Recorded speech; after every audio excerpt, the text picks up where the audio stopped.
Shalom, Uvrachá, Shavua Tov.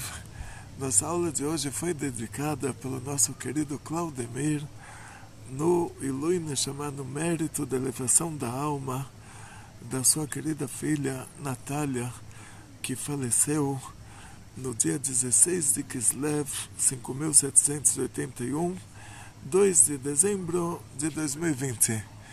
E no dia do Yortzeit, ele já acendeu uma vela para ela, e hoje é o dia em português. Então, geralmente quando se fala sobre a elevação da alma, a vela tem que ser acesa no dia em hebraico que a pessoa faleceu, que a pessoa foi enterrada, vai pelo dia do enterro, e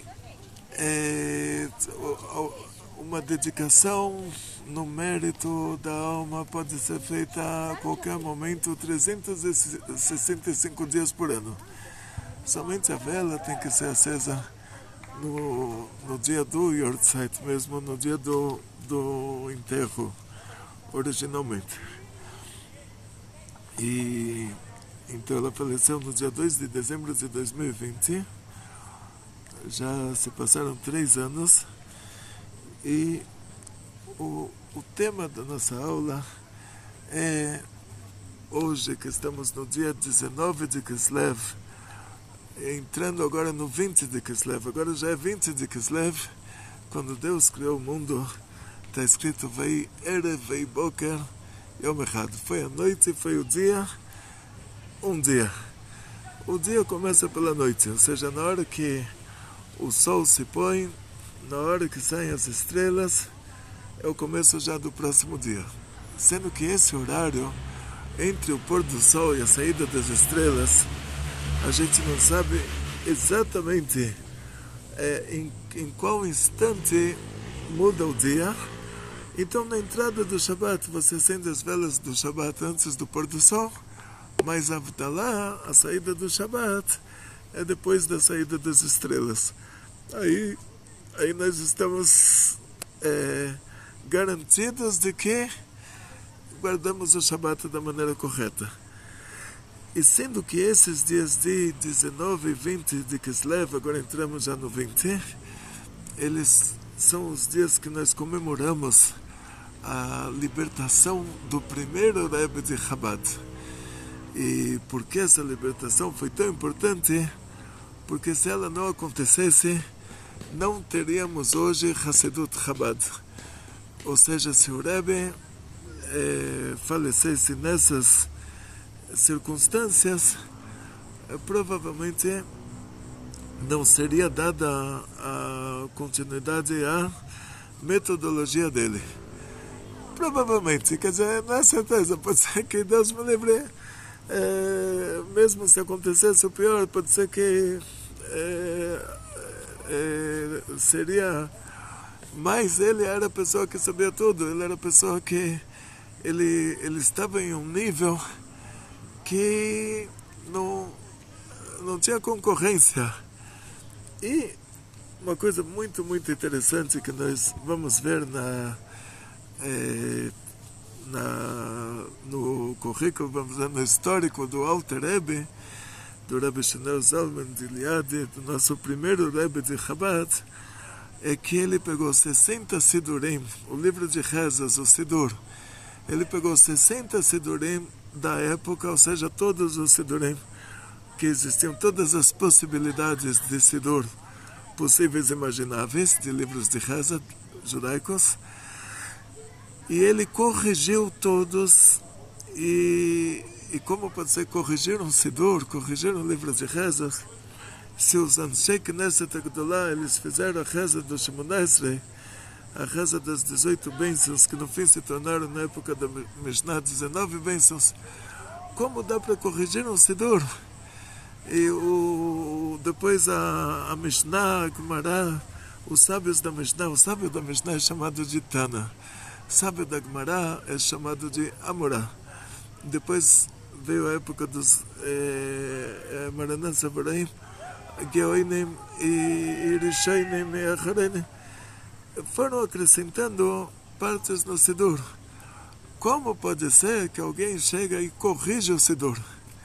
Então, o que acontece, o segredo de tudo aqui é o seguinte: não somente que o Sidur era copiado, a criança ia fazer Bar Mitzvah, ia fazer 13 anos, então ele copiava o Sidur do amigo, copiava o Sidur inteiro. Então, às vezes a criança estava com pressa, ou tinha o sofer, uma pessoa queria encomendar um Sidur, aí ele pedia para o sofer copiar para ele o Sidur no pergaminho. E de cópia em cópia, às vezes, Deus me livre, acontece o pior, que alguém copia errado e o outro vai falar: olha, assim que estava escrito, eu copiei agora. Quer dizer, o próximo copiou o erro do anterior e achou que fez certo porque no anterior estava escrito daquela forma. E não só isso, quando inventaram a gráfica, essa gráfica ela era de encaixe.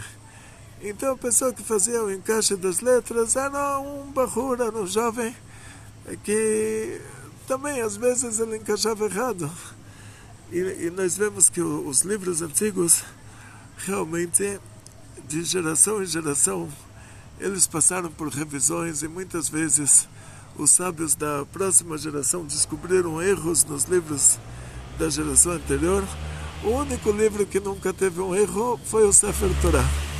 Sefer Torah, ele foi copiado certinho. E entre os Ashkenazim, os Yemenitas e os Ashkenazim, entre os judeus do Extremo Oriente, os judeus orientais, vamos dizer assim, não Extremo Oriente, mas judeus orientais que são Yemenitas, e os judeus europeus que são os Ashkenazim,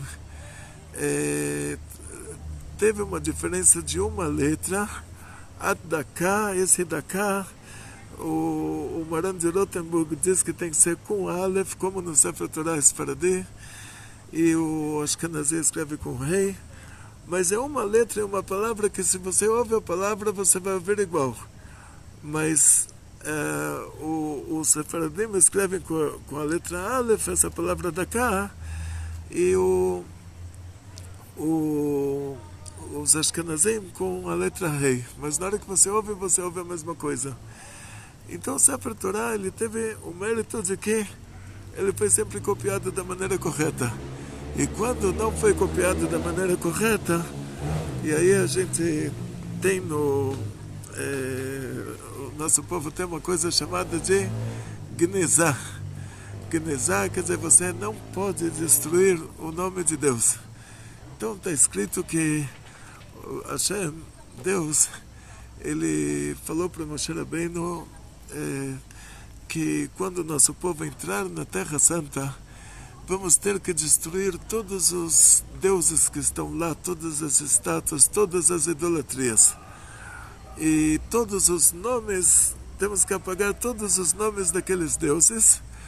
E esse versículo, ele continua dizendo: e não faça isso para Hashem, seu Deus. Ou seja, daqui a gente aprende que é proibido apagar o nome de Deus. Então, se o sofer, o escriba, a pessoa que estava escrevendo o Sefer Torah, o sofer, ele escreveu o nome de Deus, e depois escreveu, no caso da mezuzá, escreveu a próxima palavra, e ele vai ter que apagar, ele escreveu o nome de Deus no lugar errado, aí é proibido apagar o nome de Deus. Então, em primeiro lugar, vamos analisar esse versículo. Então, Hashem, Deus, ele pede para quando nós entrarmos na terra que ele vai dar para nós, teremos que destruir lá toda a idolatria. Então, isso se compara a um caso que você vai comprar uma chácara. Antes de você comprar a chácara, antes de você comprar a fazenda, aí você pode falar para o dono: olha, o que tiver lá de idolatria, na hora que isso se tornar meu, eu vou quebrar, porque tanto para mim como judeu, quanto para você como não judeu, é proibido para nós dois termos idolatria. Mas enquanto eu não comprei a fazenda, aí eu não posso quebrar, que o lugar não é meu. Mas na hora que eu compro, na hora que essa fazenda se torna minha, eu não posso deixar essa idolatria existir lá. Então, quando Deus deu a Terra Santa para o nosso povo, a gente não poderia deixar a idolatria existir lá. Você pode perguntar, e agora, em relação ao Estado de Israel? O Estado de Israel de hoje não é a Geulah, não é a nossa redenção final. E onde tem a mesquita do El Aqsa, que é patrimônio tombado da Unesco, o lugar onde a gente vai ter o nosso Bet HaMikdash, o nosso terceiro templo, é hoje um patrimônio tombado da Unesco. Então, assim, vai chegar a hora que vai ter Geulah. E aí, nós entramos nesse mesmo esquema da primeira conquista da Terra Santa, só que aí a nossa terra já vai ter um espaço maior. Ela vai ter um espaço do rio Nilos até o rio Eufrates. As fronteiras da terra de Israel pela Torá, elas são maiores do que a terra de Canaã, que foi a nossa primeira conquista e foi também a nossa segunda conquista. E a terra de Israel do futuro, ela vai ser do rio Nilos até o rio Eufrates. Então, depois que a gente conquistar aquela região, entra nesse mesmo esquema. Na hora que o lugar se torna nosso, aí não podemos manter idolatria nesses lugares.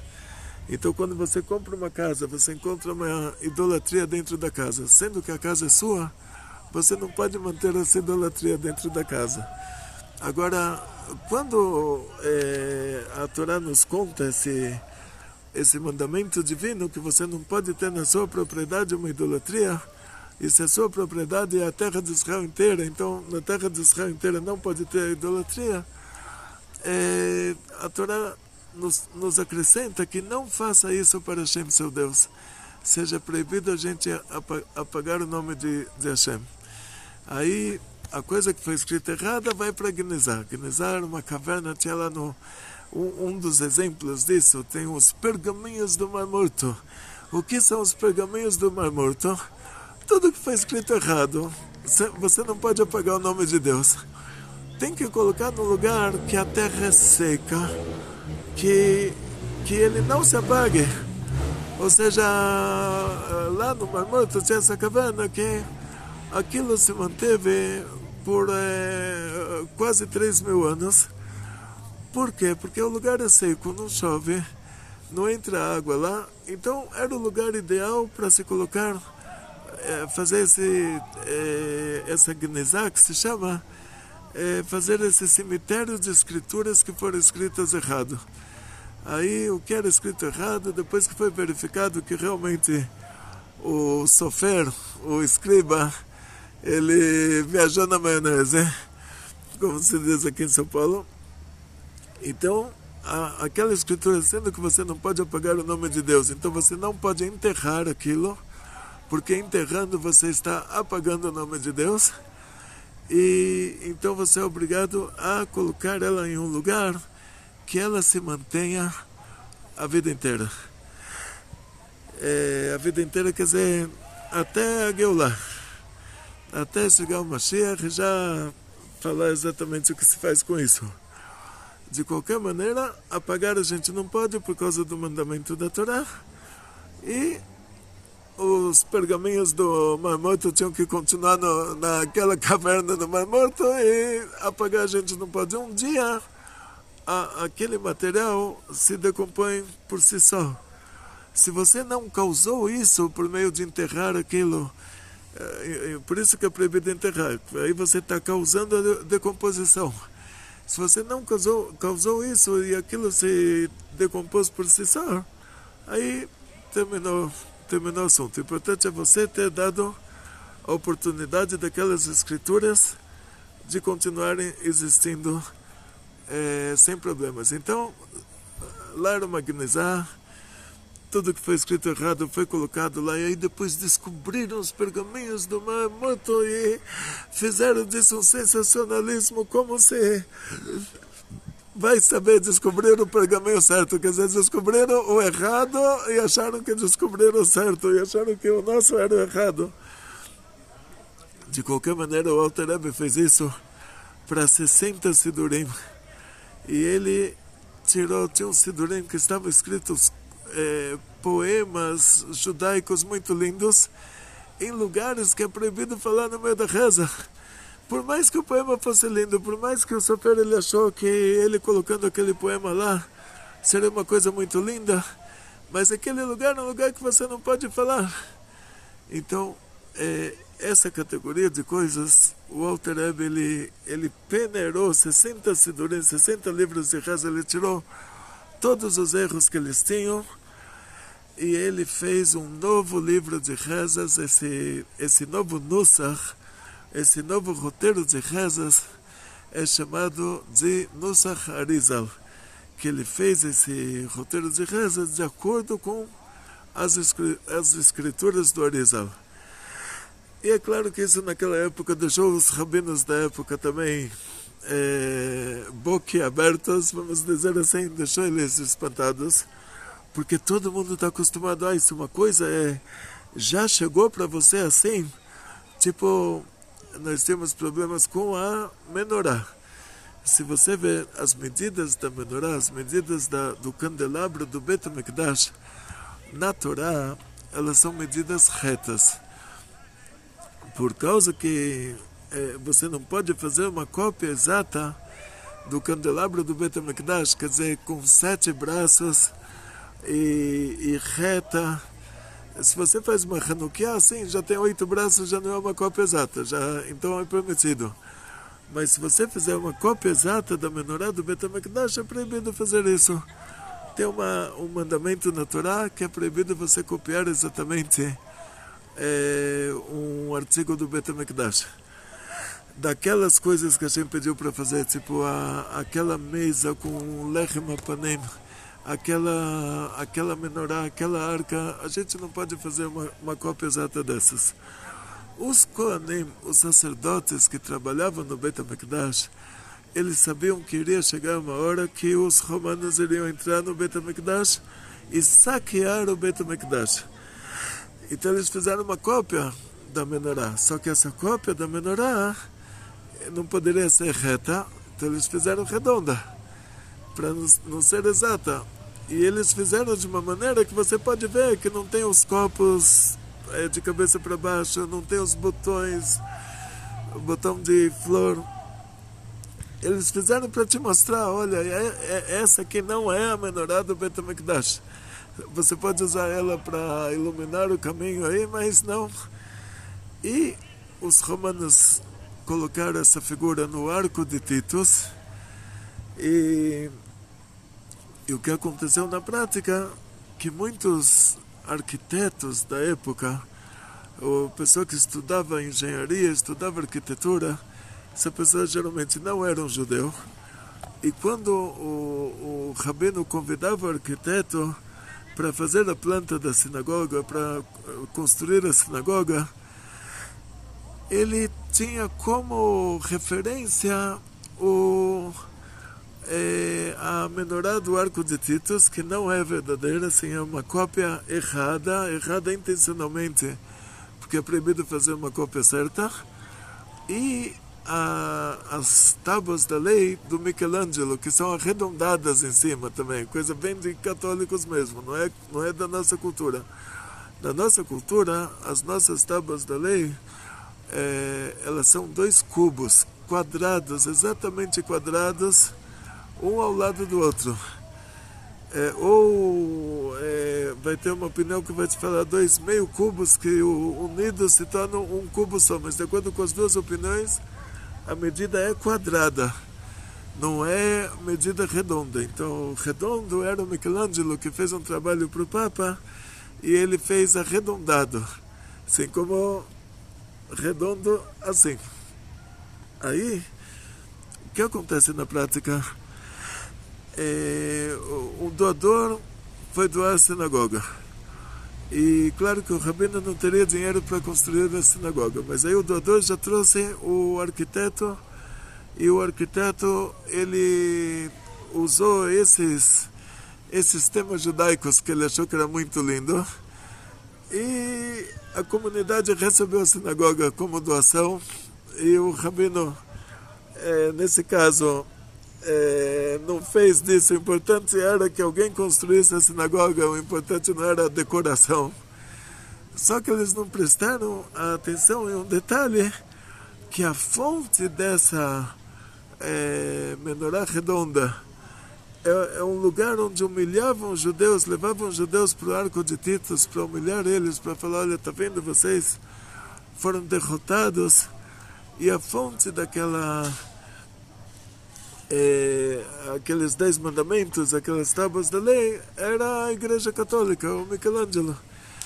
Então, na prática, essas coisas entraram na nossa cultura. Você vai ver muitas sinagogas no Sefer Torah, tem as tábuas da lei arredondadas. Isso é fonte católica, não tem nada a ver com a nossa religião. O original disso é na idolatria mesmo. E até que um dia o Rebbe de Lubavitch, ele falou, como pode ser que uma coisa dessas entra na nossa cultura pela porta de trás? Ele pediu simplesmente para consertarem isso, para não deixar a menorá redonda na sinagoga e para não deixar as tábuas da lei arredondadas, porque isso, a fonte disso é cultura não judaica, cultura religiosa de outro povo. Então, aí a primeira pergunta que todo mundo falou, como pode ser se na sinagoga da Hungria de centenas de anos atrás era assim? Como pode ser? Você acha que eles fizeram coisa errada? E aí começa todo o problema.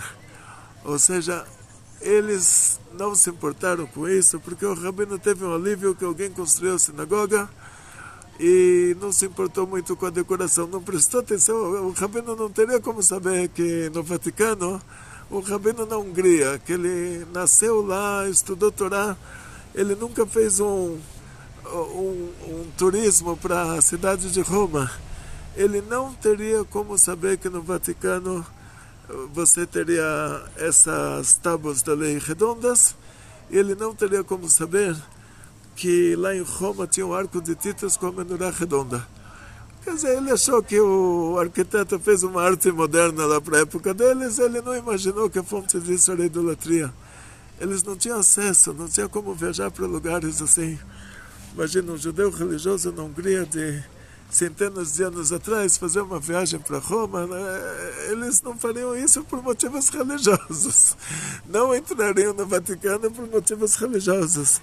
Não iriam passear em Roma porque um judeu religioso não ia ter o que fazer lá. E ir lá conhecer o arco de Titus. E hoje já todo mundo já se conscientizou que realmente eles erraram por falta de conhecimento. Então a pessoa que usa esse argumento, como pode ser que numa sinagoga antiga tinha isso? Se tinha isso lá, quer dizer que está certo? Hoje em dia ele já sabe que não está certo. Quer dizer, se tinha isso lá, é porque eles não tinham como saber que não estava certo, e isso não era preocupação deles. Em tentar descobrir se tem algum problema de idolatria com aquelas luchot, com aquelas tábuas da lei redondas, não imaginaram que podia ter algum problema. E depois disso, a nossa geração que teve acesso ao conhecimento, nós descobrimos que existe esse problema. Hoje você digita na internet a palavra Michelangelo, vai te aparecer todas as obras-primas dele, inclusive esse Moisés com o chifrinho lá, que ele diz que esses são os chifres de luz. Bem, essa é a cara deles fazer uma coisa dessas. É um Moisés com um cabelão. Onde ele vai colocar o tefilim? Vai ficar boiando no ar, assim, com aquele cabelão, né? Com aquela cara de bravo, assim, oh. E, tipo, bem a mitologia deles, né? A cara da idolatria deles. E com aquelas roupas de inverno romano de neve, né? Aqueles lençóis dobrados, assim.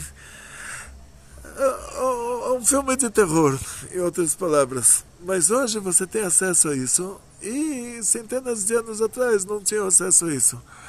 Então, na hora que o Rebbe falou que tem que acertar a menorá para ficar reta, o candelabro que está desenhado no parochet, na cortina do Aron HaKodesh, do armário onde se guarda a Torá, aquela menorá tem que ser reta, porque a redonda está ligada à cultura dos idólatras, e aquelas tábuas da lei têm que estar retas, dois cubos ou duas metades de cubos que formam um cubo, aí já não importa, mas reto. E as pessoas falaram, peraí, mas se fosse uma coisa proibida, como pode ser que em tal sinagoga tinha isso? Em tal sinagoga tinha isso que o rabino não tinha como verificar a fonte dessa decoração. E agora que a gente tem como verificar, agora a gente é obrigado a consertar. Quer dizer, eles eram ignorantes em relação a isso, e nós não somos ignorantes em relação a isso. A mesma coisa aconteceu com o Alter Rebbe em relação ao Sidurim. Eles falaram, como pode ser que tal rabino tão importante, ele rezava com tal Sidur, e o Sidur estava errado?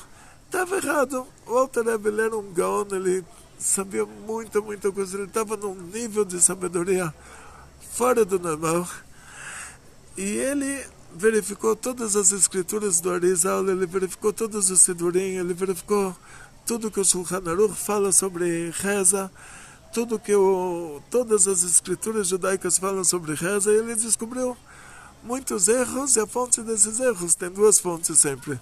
Ou a pessoa que copiou o pergaminho na época que se copiava pergaminho, ou a pessoa que montou as letras na época que se montava letras. Ou pode ser até que a pessoa que montou as letras já pegou o pergaminho errado, e sempre vai entre isso e isso.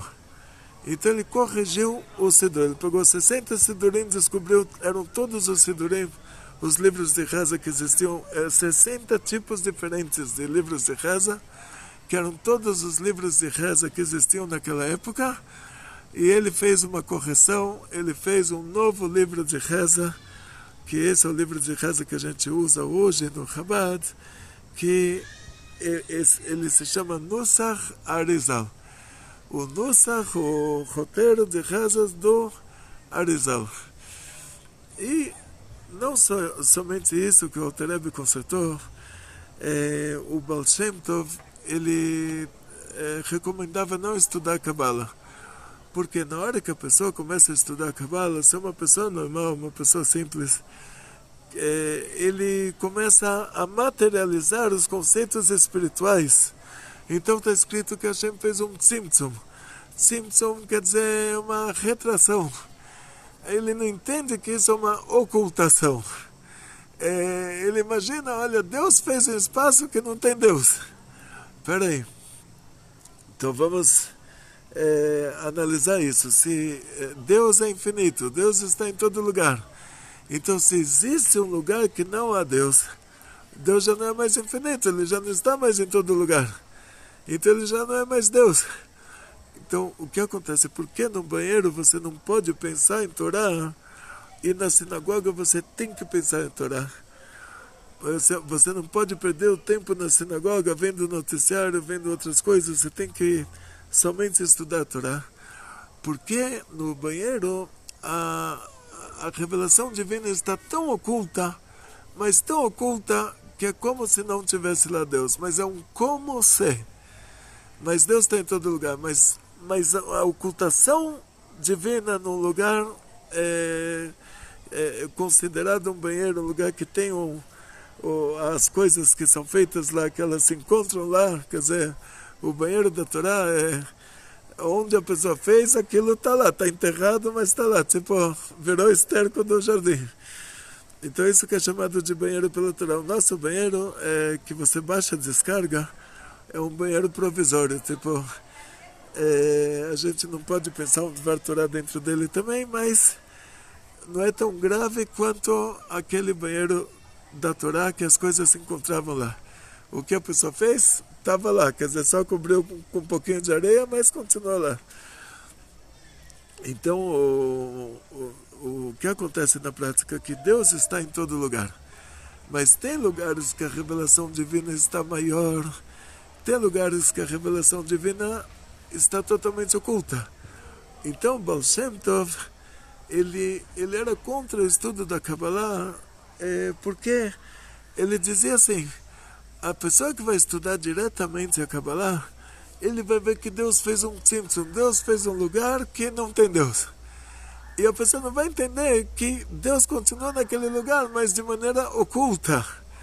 ele acha que realmente tem um espaço que não tem Deus, e a partir daí Deus criou o mundo.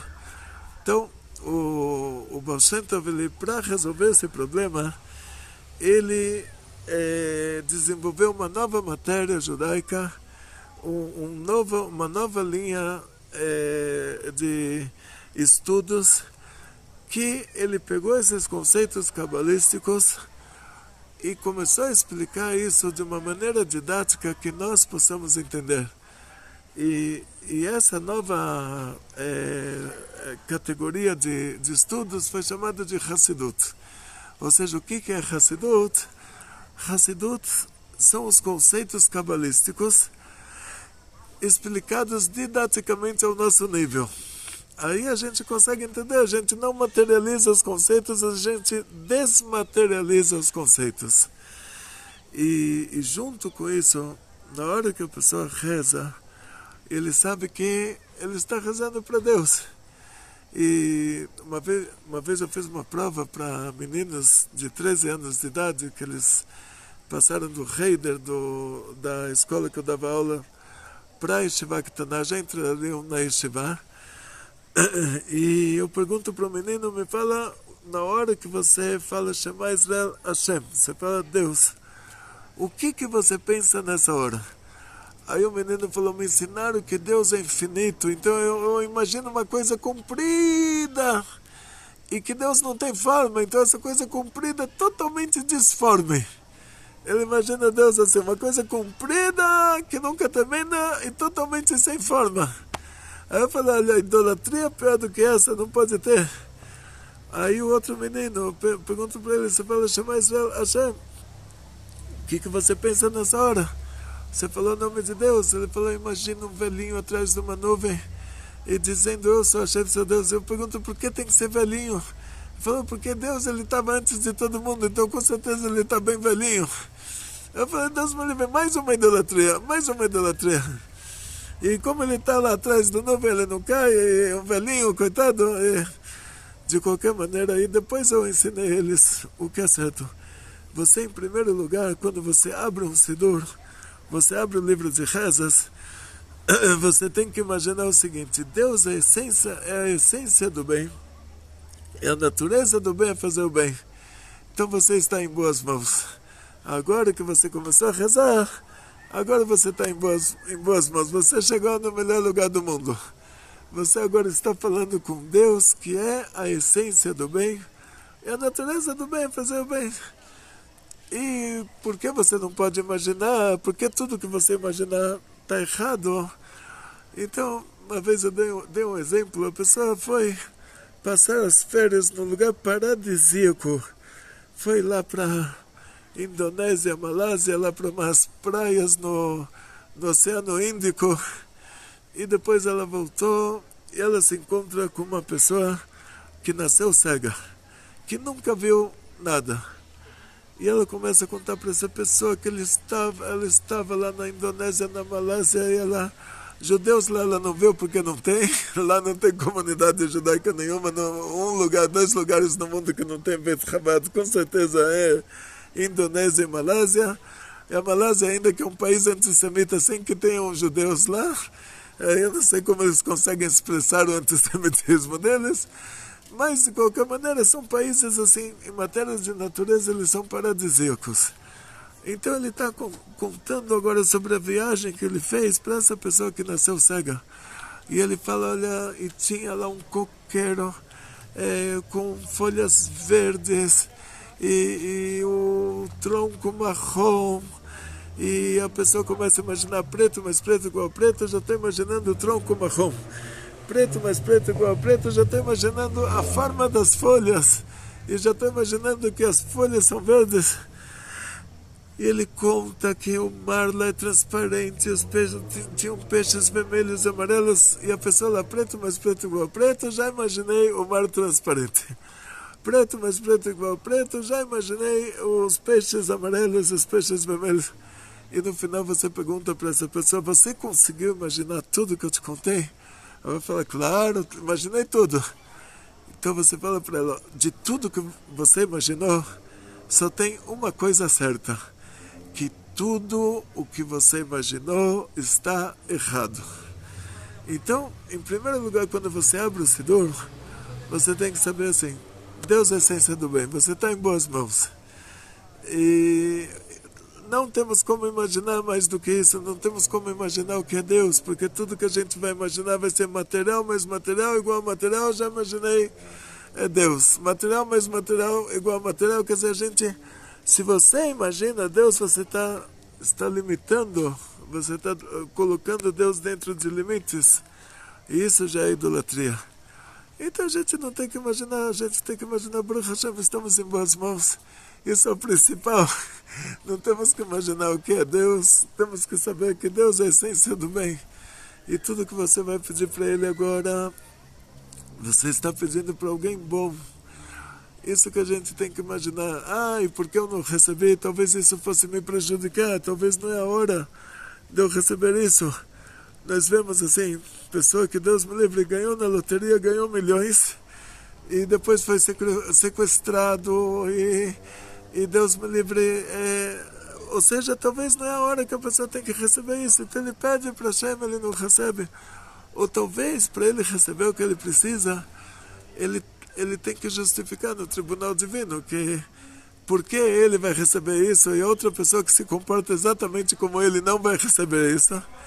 Então ele tem que acrescentar no estudo da Torá, no cumprimento das mitzvot. Então, mais importante é saber, cada reza que você faz, essa reza já está depositada lá em cima, no seu banco de reza, na sua poupança de rezas. Na hora que você precisar de alguma coisa que você nem sabe que você precisa, você recebe no mérito das suas rezas. Então, não tem reza perdida. Não é por causa que você pediu alguma coisa e você não recebeu, não é por causa disso que você perdeu o tempo rezando. Não, sua reza ficou na sua poupança de rezas, na hora que você precisar de uma coisa de verdade, aquilo vai servir para você. Então isso que o Alter Rebbe fez, ele asfaltou para a gente esse caminho, fazendo a revisão do Sidur, repassando para a gente os conceitos cabalísticos mais profundos da maneira mais didática possível e imaginável, para que a gente não cometa aqueles erros de pessoas que estudaram Kabbalah e começaram a materializar os conceitos espirituais, quer dizer, transformaram a Kabbalah numa verdadeira idolatria. Hoje a Kabbalah virou um verdadeiro comércio. Hoje você vai ver, todo mundo que está ligado ao estudo de Kabbalah é alguma coisa comercial. Então, essa nova matéria, vamos dizer assim, que é chamada de Hassidut, ela é, na verdade, a Kabbalah repassada para nós da maneira correta, da maneira didática, de acordo com o nosso nível. Isso foi o legado principal que o Alter Rebbe deixou para nós, o estudo da Hassidut, essa metodologia dele de que o amor shalit al alev, quer dizer, o intelecto domina o coração, que você pode despertar o sentimento por meio do intelecto. E isso se expressa principalmente pelo livro, a obra-prima dele, que é o livro do Tânia, que a nossa querida diretora, a Rivka Haya, ela já está, ela grava essas aulas de Tânia no nosso site do Podbean, no Morarivka, então ela tem a sessão dela no nosso Podbean, no nosso podcast, o aplicativo de podcast chamado Podbean, e lá naquela sessão ela grava aulas de Tânia, do melhor livro de explicações do Tânia que já foi escrito pelo Rav Wienerberg. Me encontrei com o neto dele no Kinos, no Congresso Rabínico Internacional. Vale a pena para vocês assistirem. E isso que o Alter Rebbe deixou para a gente, o Tânia e o Sidur, e mais muitas e muitas coisas mais, mas principalmente isso. Então, que nossa aula seja no mérito da elevação da alma da Natália, que Hashem dê para ela um lugar bem alto no Gan Eden, no mérito do nosso estudo, e que Hashem, que é a essência do bem, que Ele dê a todos vocês muito sucesso, muita saúde, muito dinheiro, felicidades judaicas e toda a família, grandes milagres em grande estilo. Bekol Tov.